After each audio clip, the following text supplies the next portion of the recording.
Hello guys, for this morning, I will be teaching you how to do a low-carb pizza.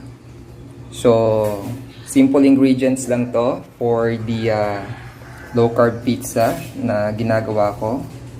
Papakita ko sa inyo. Yan, for our ingredients, of course, we have egg. So, gumamit ako dito ng 3 pirasong itlog. So, nilagyan ko ng asin. And then, lalagyan natin ng paminta yan, no? And pepperoni pizza yung gagawin natin. So, ilalagay natin tong pepperoni. And of course, later on, lalagyan din natin ng cheese. So, sige. Gawin muna natin. Batiin muna natin yung itlog.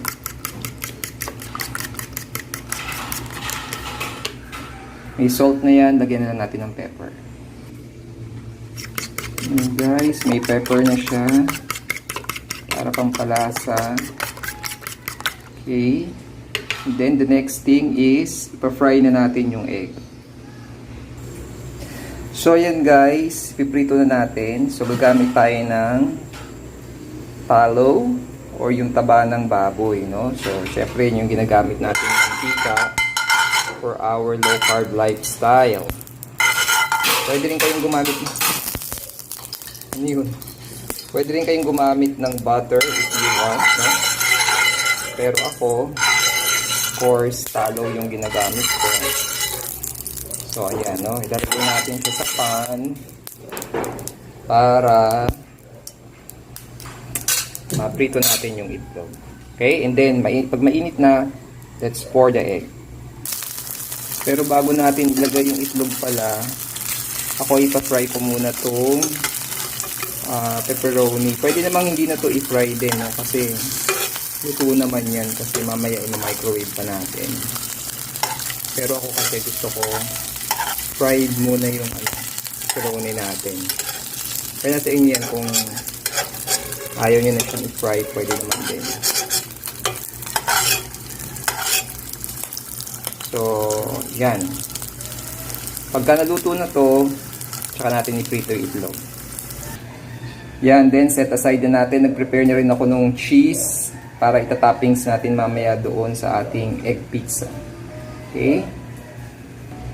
So now, let's pour the egg doon sa ating frying pan. Yan. Okay, so pabilugin lang natin siya para makuha natin yung gusto nating shape, no, na para talaga siyang pizza.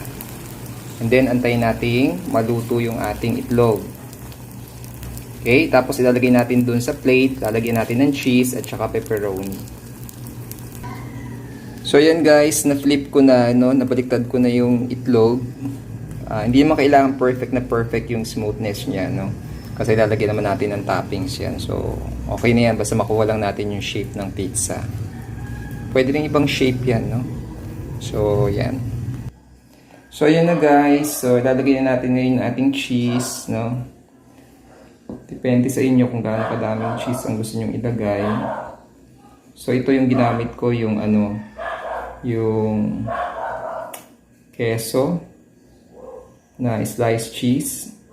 Hindi siya quick melt, pero ano naman, tutunaw din siya kaagad. Teka, arrange ko lang guys. Wait lang. So, ayan guys, nalagay ko na yung mga sliced cheese. Now, we have to put, of course, yung ating pepperoni, no? Pero, kung gusto nyo pa itong lagyan ng veggies, let's say, for instance, gusto nyo lagyan siya ng bell pepper, no? Red or green red bell pepper, pwede yan. Tapos, pwede nyo rin siyang lagyan ng, we call this, ng sibuyas, no? Kung gusto nyo lagyan ng onions on top, no? Gusto nyo lagyan siya ng anything na pwede nyong ilagay, no? But at least this is a typical example, no, na ginagawa ko pag gusto ko ng pizza, no? Pero ang aking base instead of crust is egg. Tapos i-microwave ko to para mas melted yung cheese niya. So ayan, you can put it in a microwave then for around 30 seconds to 1 minute para lang mag-melt yung cheese niya. And voila, ito na guys yung ating low carb pizza. So, pwede kayong gumamit ng mozzarella cheese if you want mozzarella cheese, no? Ang ilagay ninyo dyan. But this one is a cheddar. Pwede rin naman yung quick melt, no? But yung queso kasi, maganda kasi nagme-melt din siya.